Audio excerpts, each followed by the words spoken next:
bendiga. Esta es su hermana y amiga Silvia Galán Ruiz. Pertenezco a la Iglesia de Dios Pentecostal del barrio Pajuil de Atillo, que pastorea el reverendo Edwin Torres y la hermana Amalia Pagán.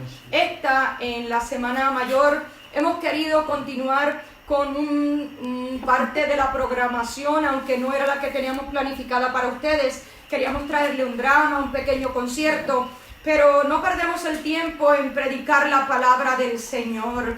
Esperamos que estén conectándose con nosotros para que puedan escuchar la exposición de la palabra de Dios. El Señor Jesús estuvo en la cruz del Calvario llevando unas palabras y acostumbramos en estos días a hablar de esto. Este es el tema que tomamos a consideración: la misericordia de Dios y el sacrificio de Cristo en la cruz del Calvario. Así que espero que se gocen de la palabra que Dios tiene para cada uno de ustedes y que sean edificados. Les invito a que si tienen la Biblia cerca o a través de su teléfono, tal vez no podrán conectarse, pero quiero darle lectura a un versículo que se encuentra en Lucas capítulo 23, versículo 43. Y la palabra del Señor lee así: en el nombre del Padre, del Hijo y del Espíritu Santo. Amén. Entonces Jesús le dijo: de cierto te digo que hoy estarás conmigo en el paraíso. Esa es la segunda palabra que el Señor expone mientras está sacrificado en la cruz del Calvario. Ya había pasado por muchos eventos, ya había sido latigado, lastimado, lo habían acusado y ya lo vemos crucificado allí en el Gólgota. Está crucificado al lado de dos malhechores, de dos ladrones. En Mateo capítulo 27 y versículo 44, la palabra de Dios cita: lo mismo le injuriaban también los ladrones que estaban crucificados con él. La palabra injuriar significa ofender a alguien con hechos o insultos, atentando contra su dignidad, honor, credibilidad, etc. Especialmente cuando es injustamente. Y los ladrones y todos los que estaban allí le estaban acusando injustamente. Podemos ver que al inicio de la crucifixión, los dos ladrones tomaban parte en la burla. Eso se confirma en Lucas capítulo 23, versículo 29, cuando dice: y uno de los malhechores que estaba colgado le injuriaban. Uno de ellos le estaba injuriando, pero inicialmente los dos leíamos en el Mateo capítulo 27 que le estaban injuriando. Ahora vemos en Lucas que solamente uno de ellos le estaba injuriando. Quiero ponerle por tema a esta meditación un cambio de actitud. No de actitud, es de actitud, de cómo actuamos. Tenemos que preguntarnos por qué se crucificaban las personas en Roma. Se crucificaban a las personas que estaban en contra del gobierno. Se le llamaban sediciosos, a los blasfemos. Esos sediciosos eran personas que provocaban un levantamiento grupal contra los gobernantes o el orden vigente, con una gravedad menor que una rebelión o una revolución. A Jesús le estaban acusando de blasfemos y entendemos que esa era la justificación para la crucifixión de Jesús. También se crucificaban a los soldados desertores, a los esclavos, a los criminales considerados inferiores y a los extranjeros. Este era considerado el castigo más violento y despiadado que existía bajo el imperio romano. ¿Cómo se hacía? Se colocaba al crucificado en un lugar alto, y Jesús estaba allí en el monte del Gólgota, en una cruz, para que murieran asfixiados por el peso del mismo cuerpo.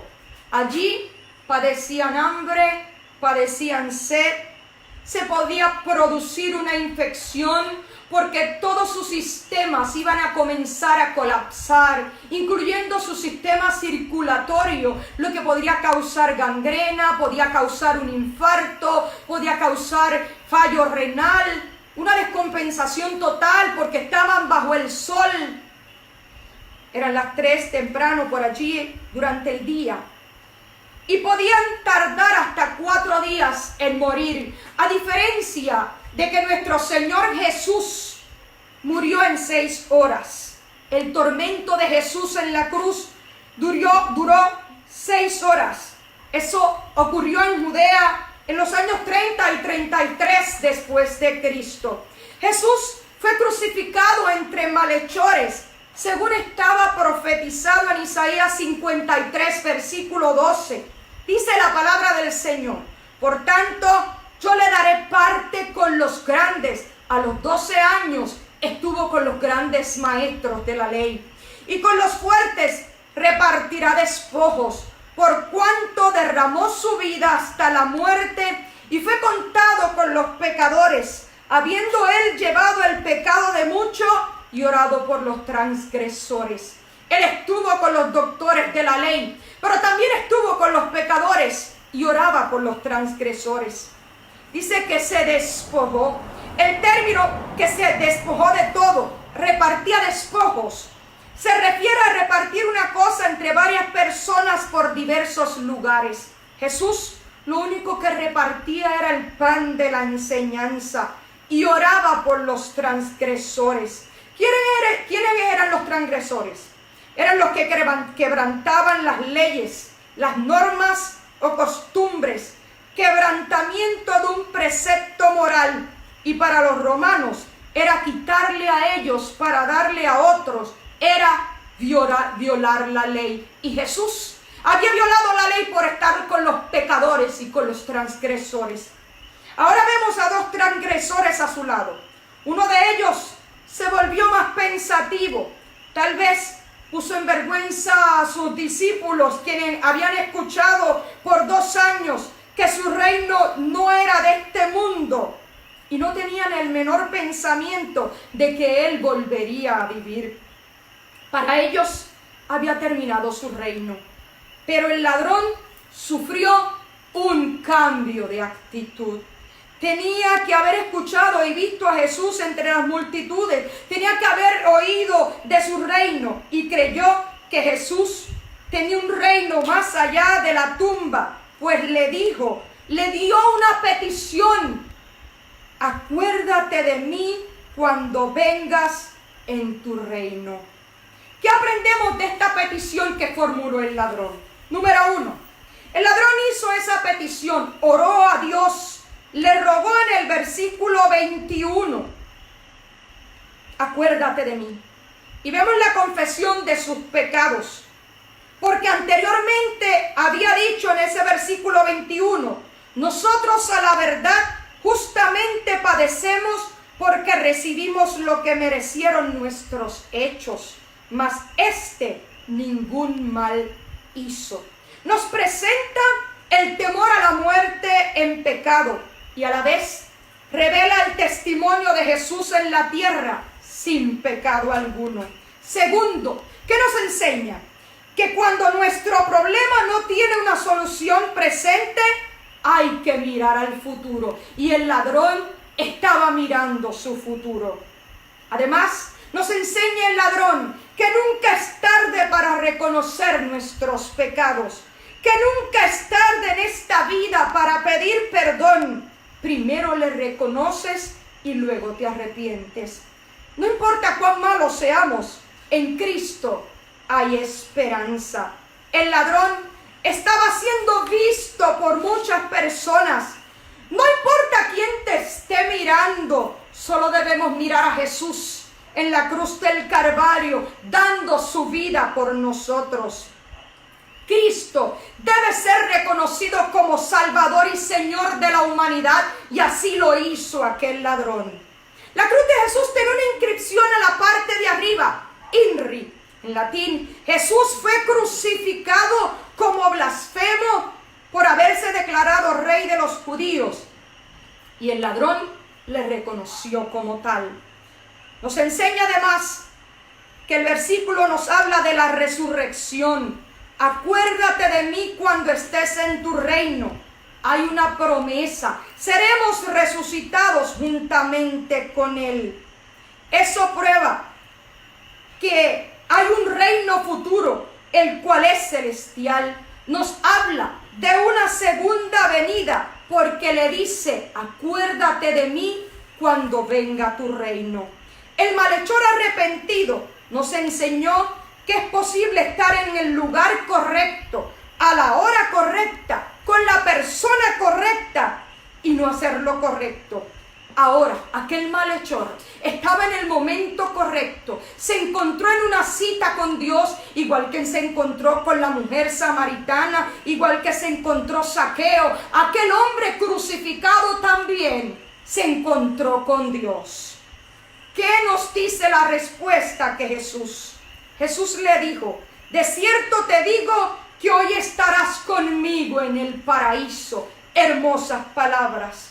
Esta expresión de cierto significa que no puede dejar de suceder, que existe en realidad, que es indudable, que tiene conocimiento verdadero, seguro de la verdad de una cosa.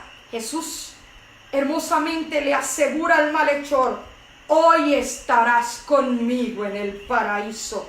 Jesús hablaba verdad. Él es la verdad. Él nos hace libre. La palabra de Dios dice, y conoceréis la verdad, y la verdad os hará libre.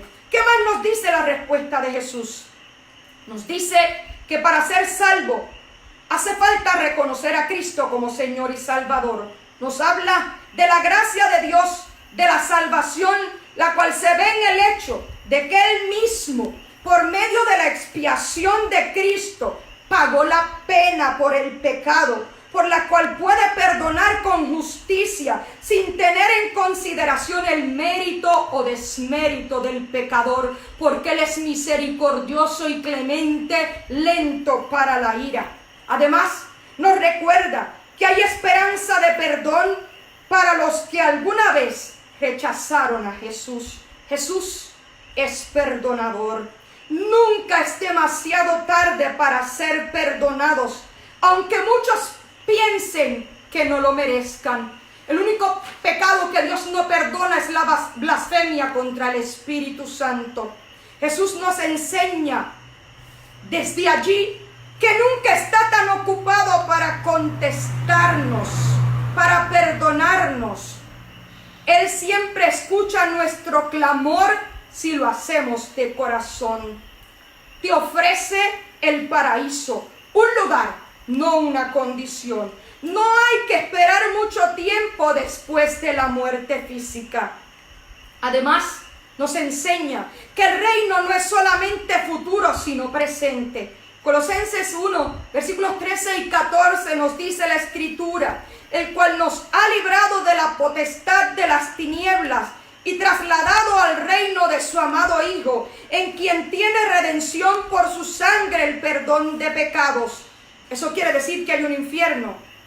Él nos ofrece librarnos de las tinieblas, sacarnos de las tinieblas a la luz admirable. Eso quiere decir que los que se arrepienten van al paraíso. Y yo te pregunto, ¿a dónde van los que no se arrepienten?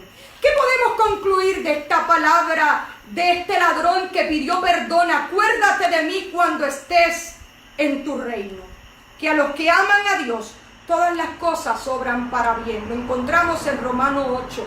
Le convino a aquel ladrón estar allí crucificado porque le provocó un cambio de actitud, de manera de pensar. Reconoció que Jesús es el Señor de la gracia, el Salvador del mundo, que Él es el Rey de reyes y Señor de señores, la única respuesta, la única esperanza al pecador, que perdona nuestros pecados, responde a tu clamor, cumple sus promesas. Es la solución para nosotros en los momentos difíciles, en los caminos sin salida, en la desesperación como la que vivimos actualmente y hasta en la hora de la muerte. ¿Qué harías tú si la muerte toca la puerta esta noche en tu vida? ¿Está tu nombre escrito en el libro de la vida? ¿Ya le dijiste al Señor, acuérdate de mí cuando estés en tu reino? En Jesús podemos confiar. Pero te doy un consejo. No esperemos estar a punto de morir.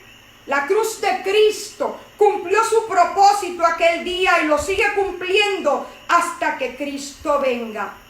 Él no quiere sacrificios que yo lo darías. No quiere holocausto. Al corazón contrito y humillado no desprecia al Señor. Y yo te hago un llamado en esta noche, amigo que me escuchas.